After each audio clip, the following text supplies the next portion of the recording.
በርካቶች የቤት ባለቤት ያደረገው ሜሪት ሪል ስቴት በኮሪደር ልማት ማሸበረቀችው በመሃል ፒያሳ ለመጨረሻ ዙር ለሽያጭ ባወጣናቸው 15 ቤቶች በካሬ 73 ሺህ ብር ብቻ እየሸጥን ነው።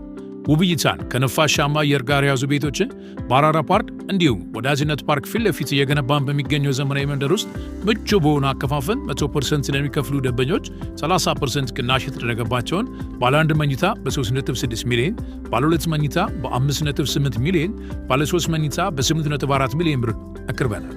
በግንባታ ሂደት መክፈል ለሚፈልጉ ደንበኞች በ10% በ514 ሺህ ብር ቅድመ ክፍያ ጀምሮ ቀሪውን 60% በግንባታ ሂደት የሚከፍሉት እንዲሁም 40% ባንክ ብድር አመቻችተንልዎታል። መንደራችን በቂ የሆነ የመኪና ማቆሚያ፣ የመዋኛ ገንዳ፣ የልጆች መጫወቻ ስፍራ፣ ጂም እና ስፓ ያካተቱ ናቸው። በመሃል ተክለ ሃይማኖት ከ20 ካሬ ጀምሮ የንግድ ሱቆችንም እኛ ጋር ማግኘት ይችላሉ። ሜሪት ሪል ስቴት የታመነ ንብረት።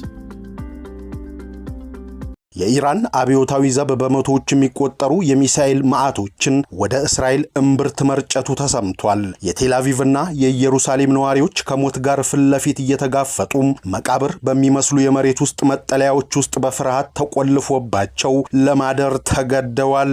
የብረት መጋረጃ የተባለላቸው የእስራኤል መከላከያዎች በኃይለኛው ጥቃት ተሰንጥቀው ሚሳኤሎች ሰሜናዊ እስራኤልን ወደ አመድነት እየቀየሯት እንደሆነም መረጃዎች ይጠቁማሉ። እስራኤል ለደረሰባት ጥቃት የሰጠችው ምላሽ ግን ምድርን የሚያንቀጠቅጥና መላው መካከለኛ ምስራቅን ያስደነገጠ ሆኗል። በቴህራን በታብሪዝና በኢስፋሃን ከተሞች ላይ ሰማዩ ደም እስኪመስል ድረስ ፍንዳታዎች እየተከሰቱ ሲሆን የእስራኤል አውሮፕላኖች የኢራንን የርብ ትርታ የሆኑትን የደህንነት ተቋማትን ማውደማቸውም ተሰምቷል። አሁን ጦርነቱ ከድንበር አልፎ የዓለምን የደም ስር የሆነው የኢነርጂ ማዕከላት ላይ ያነጣጠረም አደገኛ አዙሪት ውስጥ ገብቷል። የኳታርና የኢራን ግዙፍ የጋዝ ማከማቻዎች በእሳት ራት መጋለጣቸው መላውን ዓለም ወደማይወጣበት የኢኮኖሚ ገደል እየገፋው ይገኛል። አሜሪካ በማሌሺያ መሪዎች ላይ በፈጸመችው የግድያ ጥቃትም ወደ እሳቱ መሃል በይፋ መግባቷን አረጋገጠችም። ምንም እንኳን ፕሬዝዳንት ትራምፕ የ5 ቀን የተኩስ አቁም ድርድር መኖሩን ቢገልጹም ከቴህራን የተሰጠው ፍጹም የንቀት ምላሽ ግን የሰላምን ተስፋ አጨልሞታል። የሆርሙዝ የባህር በር አሁን የመርከቦች መተላለፊያ ሳይሆን የደም ክፍያ መሰብሰቢያ ሆኗል። ዓለም አቀፍ የነዳጅ ገበያ ተንኮታኩቶ ሀገራት የነዳጅ ድልድል መጀመራቸው የታላቁ ቀውስ መጀመሪያ እንደሆነም ተበስሯል።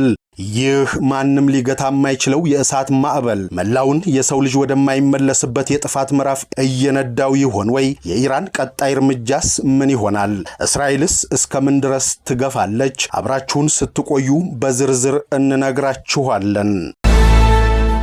ተባብሶና አስፈሪነቱ ተጠናክሮ በቀጠለው የኢራን እስራኤል ጦርነት ቴል አቪቭና ቴህራን በቀይ እሳት ነበልባል ተሸፍነው ማደራቸው የተሰማ ሲሆን የሰው ልጅ ታይቶ በማይታወቅ የጥፋት አዙሪት ውስጥ መግባቱ እየተነገረ ነው። በመቶዎች የሚቆጠሩ የኢራን ባላስቲክ ሚሳኤሎች የእስራኤልን ሰማይ ሰንጥቀው ወደ መሃል ሀገሪቱ መግባታቸው የተገለጸም ሲሆን የብረት መጋረጃ የተባለለት የሀገሪቱ መከላከያ ጋሻም በጥቃቱ ብዛት ምክንያት አቅሙ እንደጠፋና ሚሳኤሎች በሰማያዊ እስራኤል ከተሞች ላይ ከፍተኛ ውድመት እያደረሱ መሆኑ ነው የተነገረው። የእስራኤል ከተሞች በጭስና በአመድ ተሸፍነው ማደራቸው የተሰማ ሲሆን የኢየሩሳሌምና ቴል አቪቭ ነዋሪዎች መቃብር በሚመስል የመሬት ውስጥ መጠለያዎች ውስጥ በፍርሃት ተቆልፎባቸው መቆየታቸው ተገልጿል። እስራኤል ለደረሰባት ጥቃት የሰጠችው ምላሽ ግን እጅግ አስደንጋጭና ምድርን የሚያንቀጠቅጥ ሆኖ መገኘቱ የተነገረ ሲሆን የእስራኤል የዘመናዊ ጦር አውሮፕላኖች የኢራንን ድሮን ጥሰው በመግባት በቴህራን በታብሪዝና በኢስፋሃን ከተሞች ላይ ታይቶ የማይታወቅ የቦምብ ናዳ ማውረዳቸው ተሰምቷል። በእነዚህ ከተሞች ላይ ሰብአዊነት የረከሰበት የሞት ጥላ ያረበበበት አስከፊነቱ በቃላት የማይገለጽ ታላቅ የሚያቀዘቅዝ እጅግ ዘግናኝ ጭፍጨፋ መፈጸሙም ተገልጿል። በቦታው የተገኙ የአይን ምስክሮች እንደሚሉትም ከሆነም አካባቢው በሰከንዶች ውስጥ ወደ ደም ባህርነት ተቀይሮ የታየ ሲሆን የአየሩ ጠረን በበሰበሰ የሰው ስጋና በደም ሽታ የታፈነ መሆኑም ተገልጿል።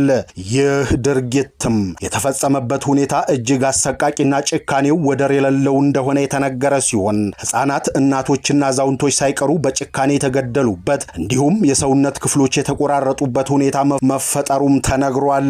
የሞት መልእክተኛው በከተማዋ ጎዳናዎች ላይ የተዘዋወረም የህይወትን እስትንፋስ የነጠቀ ይመስል በየጥጋ ጥጉ የወደቁ አስክሬኖች ብዛት ለመቁጠር የሚያዳግቱ እንደሆኑም እንዲሁ ተገልጿል። የሟቾች ቁጥር በየሰዓቱ እየጨመረ ሲሆን የቆሰሉትም ቢሆን በሕይወት የመቆየት ተስፋቸው እጅግ ዝቅተኛ መሆኑም እንዲሁም የሆስፒታሎች ኮሪደሮች በደም የጨቀዩ እንዲሁም ለቅሶና ዋይታው ከሰማይ ጥይት ጋር ተደባልቆ የሰላም ድምፅ የጠፋበት ሁኔታ መፈጠሩም ተነግሯል። ይህ ድርጊትም በታሪክ ውስጥ ጥቁር ጠባሳ ጥሎ የሚያልፍና ለዘመናት የማይረሳም ከፍተኛ ዘመናዊ ቀውስ መሆኑ ነው የተገለጸው። ጥቃቱ የተፈጸመው አብዛኛው ሕዝብ ሰላማዊ እንቅልፍ በተኛበት ወቅት መሆኑ የተነገረ ሲሆን ድንገት በደረሰው በዚህ አሰቃቂ ጥቃት ሳቢያም ሕዝቡ ወዴት እንደሚሸሽ ያጣበት የፍርሃትና የድንጋጤ ድባብ አካባቢውን የሸፈነ መሆኑም ተነግሯል። እናቶች ልጆቻቸውን አቅፈው የሞትን ጽዋ ለመቀበል የተገደዱበት እንዲሁም አባቶች ቤተሰቦቻቸው ማዳን ተስኗቸው በቁም የሞቱበት እጅግ ልብ ሰባሪ ክስተት መሆኑ ነው የተነገረው። የጸጥታ አካላትና የነፍስ አድን ሰራተኞች ወደ ስፍራው ሲደርሱም ያዩት ትዕይንት ለዓይን የሚከብድና የሰው ልጅም ሊሸከመው የማይችል ታላቅ ግዙፍ መከራ መሆኑን ገልጸዋል።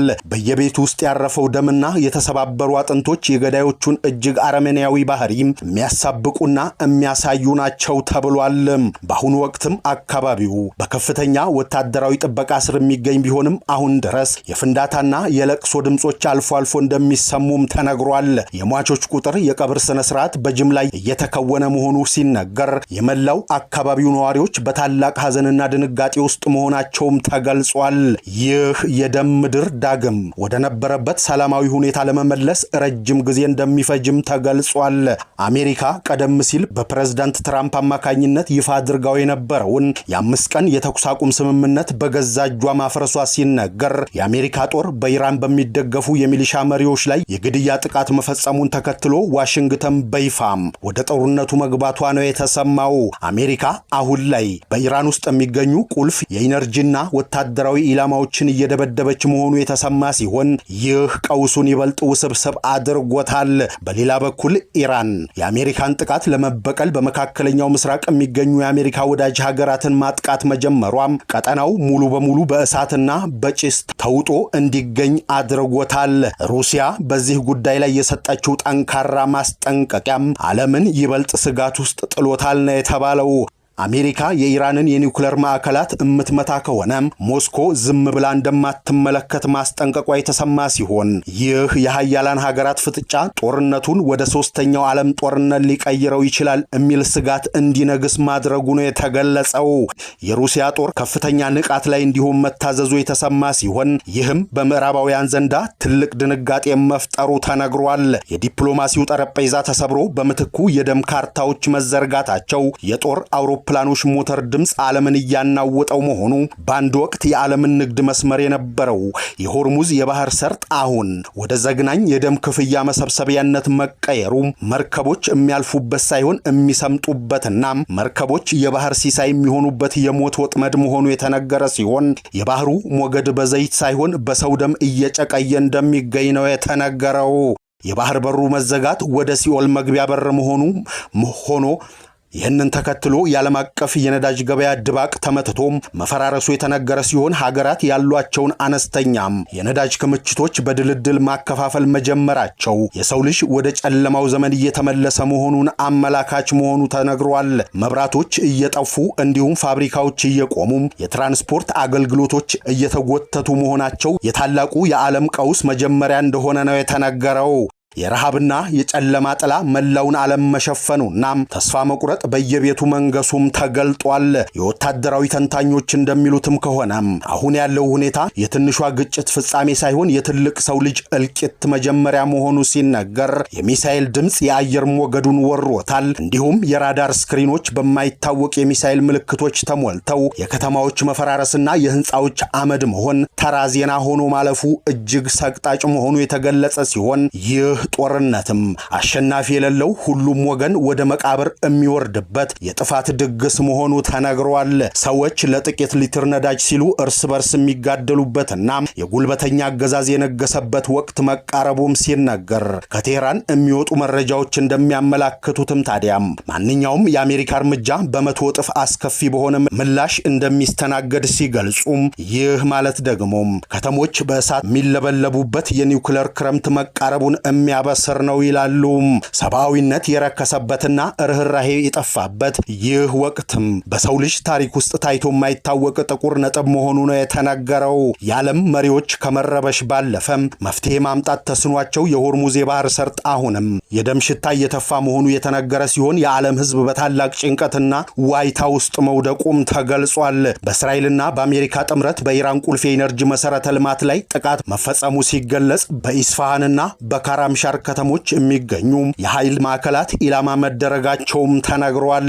በኢስፋሃን የኢነርጂ ጣቢያ ላይ በተሰነዘረው ጥቃት የተፈጥሮ ጋዝ አስተዳደር ህንጻና የጋዝ ግፊት መቆጣጠሪያ ማዕከላት ላይ ጉዳት መድረሱ የተገለጸ ሲሆን ለተፈጸመው ጥቃት አፋጣኝ ምላሽ የሰጠው የኢራን አብዮት ዘብ በእስራኤልና በመካከለኛው ምስራቅ በሚገኙ የአሜሪካ ጦር ሰፈሮች ላይ መጠነ ሰፊ የአጸፋ እርምጃ መውሰዱን አስታውቋል። የኢራን ሚሳኤሎችና ድሮኖች በእስራኤል ኔጌቭ እንዲሁም ቴላቪቭ ከተሞች ላይ ማረፋቸው የተነገረ ሲሆን በተለይም በቴላቪቭ በሚገኙ የመኖሪያ ቤት ህንፃዎች ላይ ከፍተኛ ውድመት መድረሱም ይህ በሀገራቱ መካከል የተከፈተው ቀጥተኛ ወታደራዊ ግጭትም ቀጠናውን ወደ ከፋ ጦርነት ሊያስገባው እንደሚችል ዲፕሎማቶች ስጋታቸውን እየገለጹ ይገኛሉ። እስራኤልና ኢራን ወደ መጠፋፋት ደረጃ መሸጋገራቸው ለሰላም የሚደረገውን ጥረት አዳጋች እንዳደረገው የተነገረ ሲሆን ሁለቱም ወገኖች ተጨማሪ ጥቃቶችን ለመሰንዘር ዝግጅት ላይ መሆናቸውም እንዲሁ ተገልጿል። የሰው ልጅ በገዛ እጁ በፈጠረው የጥፋት መሳሪያ መጥፋቱ አይቀሬ መሆኑ እየታየ ሲሆን የኢራን የኒውክሌር አቅምና የእስራኤል ዘመናዊ መሳሪያዎች ምድርን ወደ አመድነት ለመቀየር ሴኮንዶች ብቻ እንደሚቀር ተገልጧል። በየጎዳናው የሚታየው እልቂትና በሰማይ የሚታየው የእሳት ዝናብ የፍጻሜው መጀመሪያ እንደሆነ ነው የተነገረው። ይህ ጦርነትም ታዲያም አሸናፊ የሌለውና ታሪክን የሚፍቅ ዘግናኝ እልቂት ሆኖ እንደሚቀጥል ተገልጧል። በኢራንና በእስራኤል መካከል ያለው ቂምም አሁን ወደ መላው ዓለም ተሰራጭቶ ሰላም ከምድር ላይ የጠፋች ትመስላለች ነው የተባለው። የጥፋት ነጋሪት ድምጽ ከሩቅ ሳይሆን ከደጃችን መድረሱም ተነግሯል።